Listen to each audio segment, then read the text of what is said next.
From New York Post headquarters in Midtown Manhattan, I'm Mark Hale with our Yankee status report. We're going to bring in our baseball columnist, Joel Sherman, who just got back from 10 days in Tampa training with the Yankees. And Joel, with the exhibition season starting tomorrow for the Yankees in Clearwater, I'm curious, there's always this risk of taking too much from spring training games, obviously, but what's maybe something that, other than fans being happy just to have baseball back, what's maybe something that Yankee fans should be looking for as this exhibition season gets started?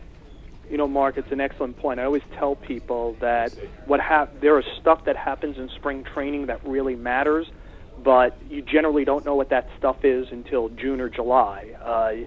Invariably, there'll be some guy we never heard of who hit 7 or 8 home runs in spring training, and we never hear from that person again.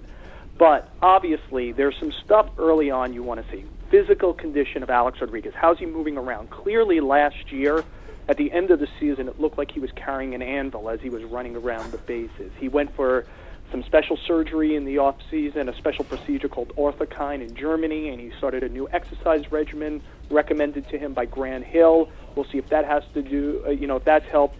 Does Mark Teixeira really continue to try to pull every ball, or is this new thing, which is to try, especially from the left side, to use the whole field in play? And a lot of this is about starting pitching. How does Michael Pineda look, who obviously was their big addition of the offseason? But I kind of think one of the 2 or 3 key guys on the Yankees is Phil Hughes. Look, the Yankees won 97 games last year, Mark, and when you win 97 games, a team is always looking, how do we win that many again, when you could probably expect Curtis Granderson will come down a little, Ivan Nova, who's going to come up? And Phil Hughes, who was obviously very bad last year, was an all-star starter the year before. And early in camp, the ball was coming out of his hand better, his arm speed was much better.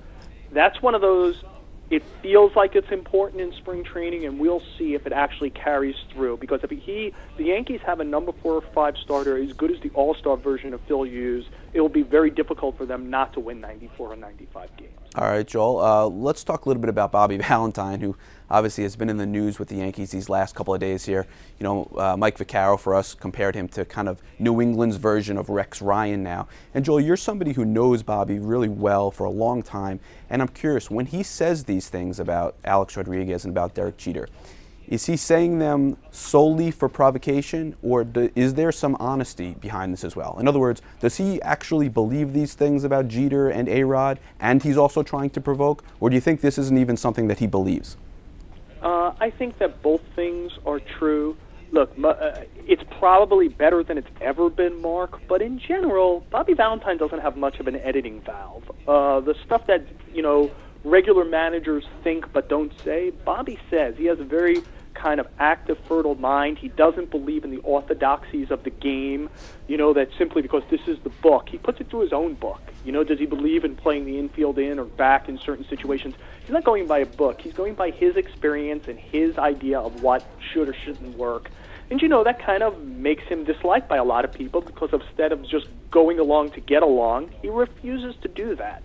And I think these things pop in his mind. I think he legitimately thinks that he's never seen a cutoff play where the shortstop cut across the infield and ran like a football option play, and that he didn't believe it. On the other hand, I also think he enjoys getting under the skin of opponents and trying to get them to think about stuff. And, I laugh, Mark, when the reaction in the 24 to 48 hours afterwards was, oh, the Yankees laughed at this, they ignored it, they thought it was stupid.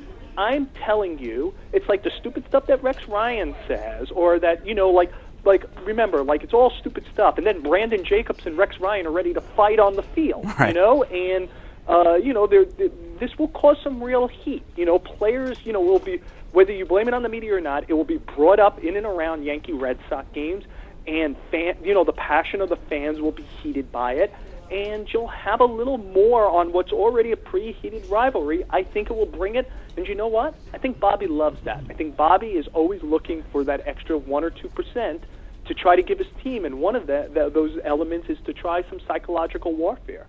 Joel, last thing for you. In your 10 days in Yankee camp, give me maybe someone or something with the Yankees, a trend, a player, something that caught your eye that you thought was interesting in your week and a half down in Florida. Well, I'll start with one thing that caught my eye, which is the sheer size of the Yankee pitching staff, especially their starting pitching. I remember when I wrote my book about the 1996 Yankees, which was kind of an architecture book looking at how the dynasty was created. One of the elements was Bill Livesey, who still works, has returned to work for the organization, used to do the drafting for the Yankees in the 80s and early 90s, and he really looked for size. He had an idea that having guys who looked good in uniform and were good athletes, that gave you a chance to have some explosion on your roster, but also it gave the other organizations, scouts would watch them and say, wow, look at the size of this guy. Gary Denbo, who was the longtime hitting coach in the minor leagues, major leagues for the Yankees, he also still works. He told me his first impression of those teams was like he got off the bus and an AAU tournament was going on. And now you get guys, Hughes is 6'5", Pineda is 6'7", 6'8", Sabathia is 6'7", 6'8", Nova is 6'5". A lot of their prospects, Dellin Betances is a big man. So there's this kind of size power thing you see with the Yankees now, which I haven't seen in 20-odd years about being around them. That stood out, number one. And relief pitching, Mark, is a very volatile stock. It goes up and down. But the Yankees really have the potential to have a very, very good bullpen again like they did last year, with potentially a couple of gifts on the way. Jabba Chamberlain will be about a year out from Tommy John surgery in May, June, and they might get him back 12 months later. And David Ardsma would be 12 months out, June, July, who they just recently signed. And so what looks to set up as a very, very strong element of the team could get stronger as the season goes along. All right, Joel, we always thank him for his insight. You can read Joel not only at nypost.com with his columns regularly, but with his Hardball blog. You can locate that on our site as well. And follow Joel on Twitter at JoelSherman1. We'll have a lot more with Joel, obviously, as baseball kicks into gear here throughout the spring and throughout the regular season and playoffs. And we'll talk to not only Joel, but George King, Mike Vaccaro, and Dan Martin and Mike Puma as well. For Joel, I'm Mark Hale. We'll talk to you soon. Thanks.